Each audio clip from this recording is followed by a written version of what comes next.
At this year's Eugene and Marilyn Glick Indiana Authors Award dinner on October 10th at Central Library, poet Marianne Boruch was honored as the National Author Award winner. Face. On winter's long red-eye out of anchorage, small lamps near the floor made a grainy, blurry everything, which meant awake, then almost, then heads slipping back or to the side, mouths jarred open. There are words bodies vanish to, carved, slumped, relaxed, released. And a sound, not the underwater lament of the whale, not its distant me to you, don't even imagine. I heard no sad rattle from the human throat, only the loose tick-tick of it, seats 3A to 10C. At last the whole cabin caught in night's breathing, a dark sandpaper at work, stopped to start again. The fact is, I walked through an underworld that aisle. I was up, had to, and saw in the dim, not yet dawn, the arms and legs of Shiloh and Gettysburg flung every which way.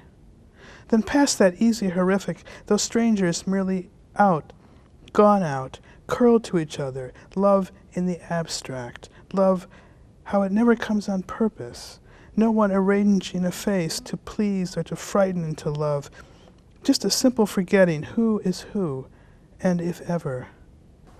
I mean, what's really great about this is that, you know, poetry is getting acknowledged. I mean, that's what pleases me the most, and because often it's overlooked, I think, in awards of a more general nature, like this one is, that, you know, it's for all comers, all good writers, which it should be, I think. But and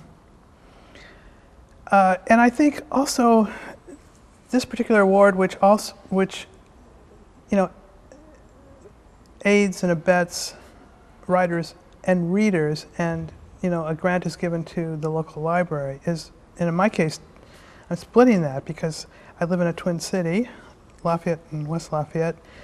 I live in West Lafayette, but, you know, I use the Tippecanoe Library, which is the Lafayette Library. It's the county library. And so I'm splitting that between the two libraries. And I just think that's just so brilliant that that is part of that, the Glick legacy, you know, that they're thinking of both ends of that, the writers and the readers, right? Because we're all, you know, writers, of course, have to be good readers also, and that's how they become writers. But, you know, the fact that it has that private element, you know, of the writer in his or her garret, you know, eking out the stuff in this lonely position, the solitude, but then that shared part of it, right, that goes out to the public libraries.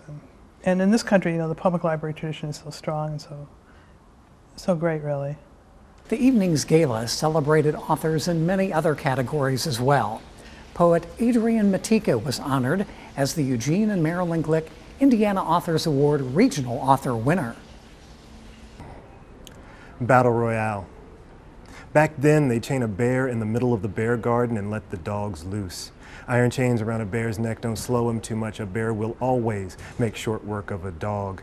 Shakespeare said Sackerson did it more than 20 times to dogs and wildcats alike, and since most creatures are naturally afraid of bears, there wouldn't always be much of a show in the bear garden. So the handlers sometimes put the bear's eyes out or took his teeth to make the fight more sporting. I believe you need eyes more than you need teeth in a fight, but losing either makes a bear a little less mean. Once baiting was against the law, some smart somebody figured coloreds would fight just as hard if hungry enough. So they rounded up the skinniest of us, had us stripped to trousers, then blindfolded us before the fight. They turned us in hard circles a few times on the ring steps like a motor car engine before pushing us between the ropes.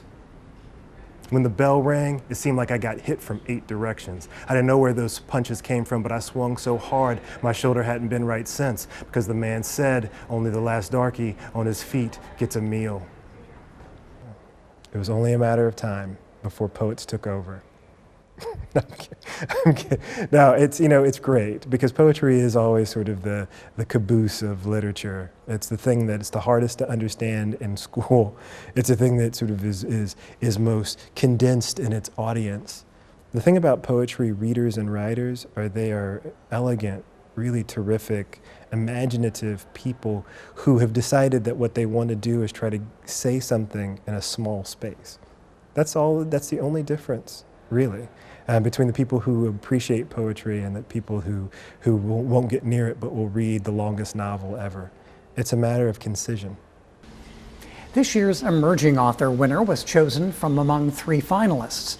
Clifford Garstang was named as the Eugene and Marilyn Glick Indiana Authors Award Emerging Author winner for 2015.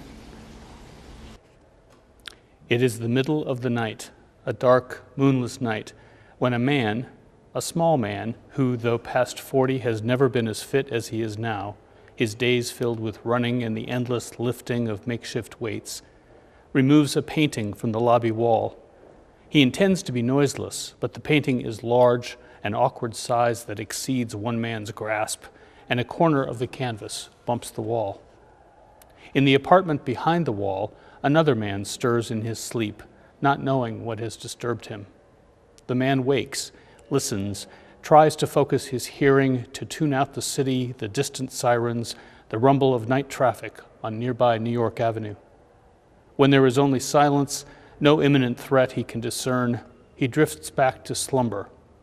In the morning, he will not remember that he woke. No one else has heard.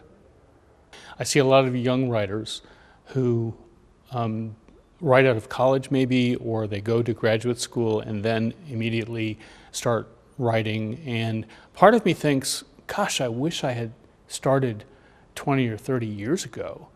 I would be so much further along, right?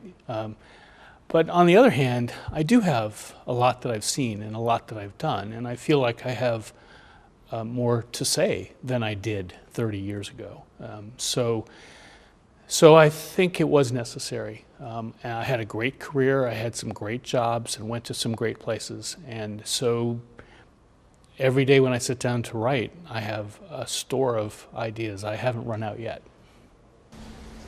You can hear much more from these award-winning Indiana authors by visiting online at indianaauthorsaward.org.